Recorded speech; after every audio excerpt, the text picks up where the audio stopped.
Yeah, well, Could have been about 10 degrees cooler, well, 10 maybe degrees a passing cooler, cloud. but I think that it was just because there was no rain. There was no rain, Right. except in Belle Chase. West Right. Bank had a fairly decent little thunderstorm that did become severe, and with kind of ingredients very similar today, we could see a few isolated strong to severe storms. However, so far this afternoon, we have been very quiet, a little bit more active up in southwestern Mississippi, just north of our viewing area around Natchez. Now, we have had a few showers popping up, a couple of thunderstorms, everything generally south of the city, a little light rain around, moderate rain around Lockport. There's almonds at the moment. Decent little thunderstorm that is kind of on the west bank of the river down in Lower Plaquemines Parish, not affecting too many folks, and that has really been it so far. And the model's indicating what rain we do see develop is just going to be kind of the pop-up variety that may not really move a whole lot, so you could get a decent little soaking in a short period of time.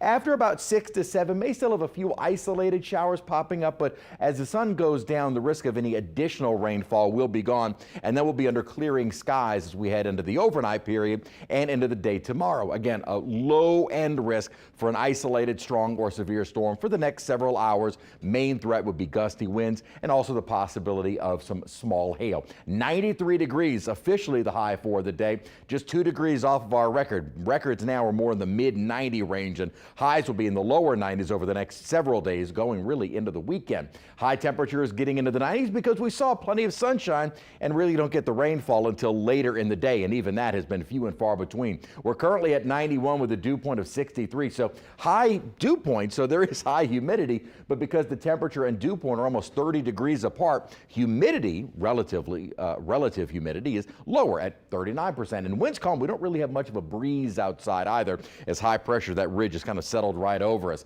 In the upper 80s and low 90s outside at the moment, and winds just kind of all over the place. I think there's a little thunderstorm near Homa as the winds have picked up there, and some gusts.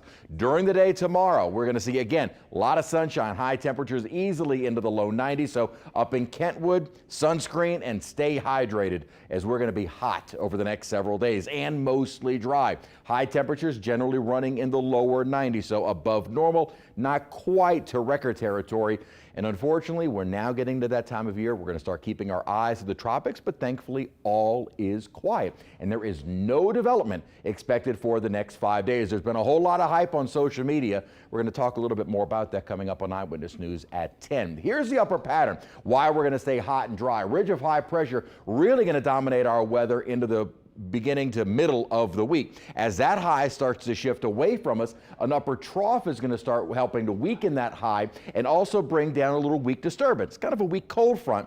All it's going to help to do is probably increase the instability in the area and also bring back our rain chances. So by the weekend and start of next week, it does look like our rain chance is coming up. But through Friday, that ridging is going to dominate our forecast, so we're not going to see much in the way of rainfall. As a matter of fact, kind of within that ridge, we're looking at kind of the ring of fire, we call it, as storms are kind of able to develop up and around the ridge. So we've got them along the east coast, out west, but nothing in the deep south. Again, a few thunderstorms are able to kind of pop up here and there, but we are not looking at a great deal of coverage through the rest of this evening and night. And then as we get into the day tomorrow, only a few isolated showers bubble up, probably about a 20% chance at the most. An isolated storm might become strong to severe, but it looks like the ridging is going to be a little bit stronger tomorrow, and especially by the middle of the week. So any of the storms that we do see develop probably not going to become severe. So any rain that we do see over the next few hours will be ending through this evening and tonight with clearing skies. Overnight lows dropping into the upper 60s, low 70s to get the day started tomorrow. Mostly sunny skies, maybe an isolated storm. Most of us, though, stay dry. Rain coverage 10-20%. So most of the area does not see rain, and a high of around 92 degrees. We'll stay in the lower 90s through Friday. Then the upper ridge kind of weakens. Weak cold front tries to move into the area. All it's going to help to do is increase our rain chances. Not a washout, but a better opportunity for some rain this weekend. All right, Chris, thanks so much. NASA